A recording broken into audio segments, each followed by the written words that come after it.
Okay, ladies. I get to do the fun stuff. I am going to mention the 11 ladies, so all of you know who they are, and then we'll get to announce the winners. I'm reading them in the order we interviewed them. And if you would stand when your name is called. Regina Rodriguez, PhD student in Environmental and Engineering Sciences. Laura Viada, PhD student in Materials Science and Engineering. Jasmine Bowers, a PhD student in Computer and Information Sciences and Engineering. Now this one, cross my fingers. It's Mubarakat Shuaibu. Did I get close? Very good, thank you. She's in the master's program for agricultural and biological engineering, and she's from Nigeria. Tiffany Reagan, a PhD student in mechanical and aerospace engineering. Back. Madeline Shulo, a PhD student in electrical and computer engineering.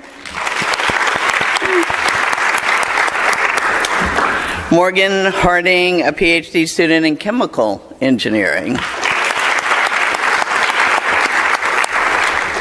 Lindsay Mullen, a master's student in industrial and systems engineering. Jessica Kelly, a PhD student in nuclear engineering sciences. Deja Jackson, a PhD student in civil and coastal engineering. And Shannon Brown, a PhD student in biomedical engineering. I do have the envelope, if you will, but I'm going to take a couple of minutes to say some thank yous. I want to thank Roz and the C200 Foundation and Sally, our other interviewer, and all the other C200 people here, in particular Siobhan, for all the hard work that you did pulling this all together. So let's give them a round of applause. And I want to add my thanks to Tom Hunter for all he does, and my ISC classmate, Carlos Del Sol, in the back, for their support of the college for many, many years, along with me. And with them, thank Cammie, Buster, the staff, and all the students who made this happen. So a round of applause for everybody.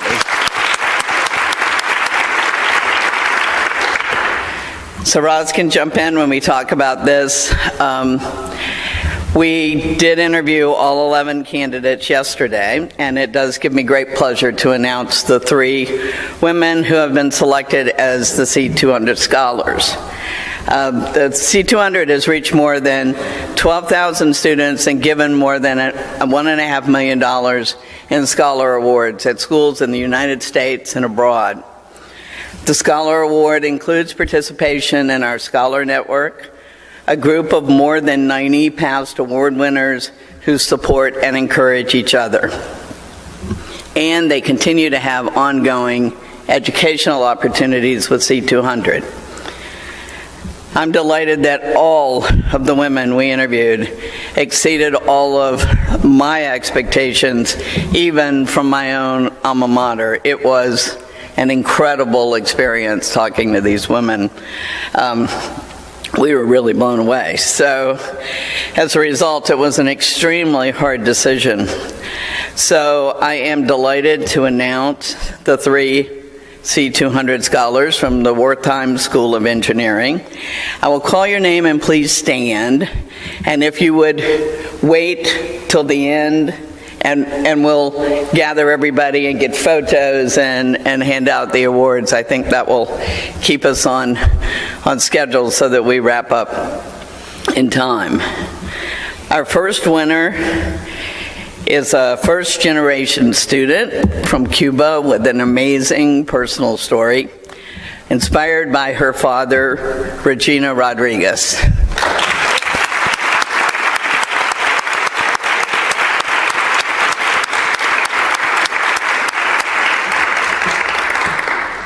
Our next winner has an equally inspiring story, inspired by her mother, a multi-sport athlete from a small South Carolina island in the back, Deja Jackson.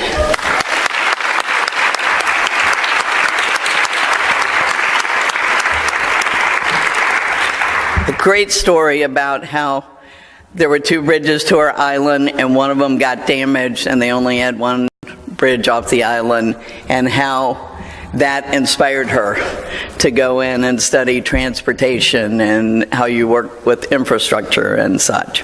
Everybody had amazing stories. And our last C200 scholar has an equally amazing story, though quite a bit different. This particular woman graduated and then came back. So Lindsay Mullen, she's a full-time employee at Disney. She is working on her master's in ISE, and she's getting an MBA at the same time. So we want to congratulate Lindsay as well.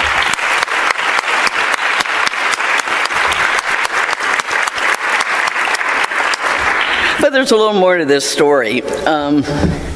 I told you this morning, that I believe there are winners and losers. Only sometimes there aren't. And as I was sitting at dinner last night, I thought there really shouldn't be any losers. So each of you will get a $5,000 scholarship for those that did not win from my scholarship fund. So congratulations.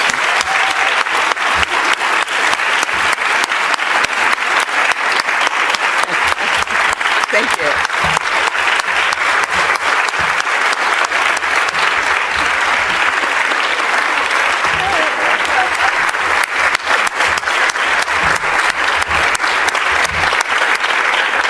Since I just decided this last night, I don't have anything to give you today. So, sorry for the poor planning on my part, but I had no expectation that we would collectively be blown away by each and every one of you the way we were. I mean, it was just incredible. So I will work back through the dean's office, and we have a few mechanics to work out with transferring some funds. But other than that, stay tuned. You will all be winners, and particular congratulations to the three C200 winners, but congratulations to each and every one of you. And if you could all gather with us after Dean Abernathy's remarks, and we'll get some photos. I just wanted to say thank you again, and we talked a little bit about role models, and I'm here to say that it is never too late to get a role model. Linda, you are my idol. And I cannot thank her enough.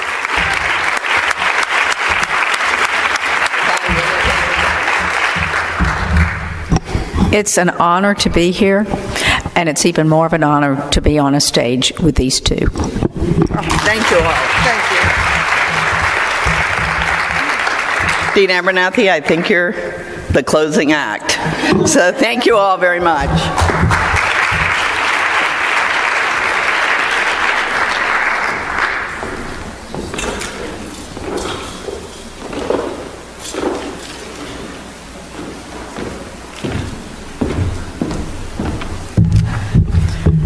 I don't know how you follow that. When you have alums like Linda, it's pretty easy to justify the claim that we have a legacy of leadership and innovation at the University of Florida, particularly in the Wertheim College of Engineering. I have been inspired by Linda and all of our successful alums that we've heard from here today from the first time I met them. And today is just another example of the great legacy of leadership that they have provided to our young students. And I just want to say thank you again.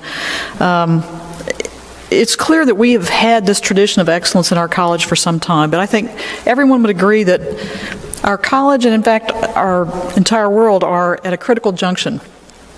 And I think today's conversation came at a perfect time, particularly in the evolution of this college. There's a real sense on campus that this is our time at UF. Over the past year, we've begun to garner the resources, the leadership, and in fact even the mandate to become one of the world's great universities, and by extension one of the great colleges of engineering. But it's pretty clear that to do that, we are going to have to utilize all of our talent. which means we're going to have to overcome a lot of the obstacles that you heard about today that keep us from utilizing all of our talent. You got a lot of great advice today. Believe me, I was taking notes like crazy. And it's amazing the passion and the commitment of the wonderful women leaders that we heard today, and their commitment to helping the next generation of young women overcome some of the obstacles that they had to overcome in their own lives. Many of you who know me know that this subject of diversity and inclusion is a subject that's particularly personal to me and one that I'm very passionate about. But I doubt you know the real reason why. Most people probably think it's because, like a lot of the women here, I experienced a lot of the same obstacles when I was coming through school. I've been the first of many things, first woman to do a number of things, like many of you. Like many of the women today, some of my own barriers were self-imposed, and I really enjoyed the advice today about confidence and being willing to take that step and step up. And it's also true that, like Linda, I came to the conclusion at some point that it was probably time for me to begin to help other young women who came after me, to help them avoid some of the obstacles that I had to face. But that really isn't the real reason why I am so focused and so passionate about diversity and inclusion. The real answer is my son. My son, you would never expect that to be the reason why someone might be so focused on diversity. He's a bright, healthy teenage boy born to well-educated parents. But the truth is, what I want for my son is to inherit a world that is prosperous, peaceful, just, and safe. And we will never achieve that unless and until we can make a world where people from all walks of life are empowered to achieve their full potential. He will never be his fullest self unless everyone around him is empowered as well. And your participation today is just another significant step in helping us to accomplish that goal. I can't say thank you enough to C200, Roz, Siobhan, all of our speakers, our panelists, Buster and Mike, and all the students who helped organize this. This has been an absolutely fantastic day. And again, thank you so much to Linda for your leadership, your mentorship. You know, these unintended mentors, the ones that we don't ask them, we just glom onto them, that's Linda for me. That's been, she has been a terrific mentor, not just for me, but for many women in the college, and I thank her for her leadership. And lastly, I would just say, especially for all of you young students, this really is just the beginning. There's so much more to come for our college and for all of you. Stay tuned. The best is yet to come. Thank you all again for being here, and go Gators.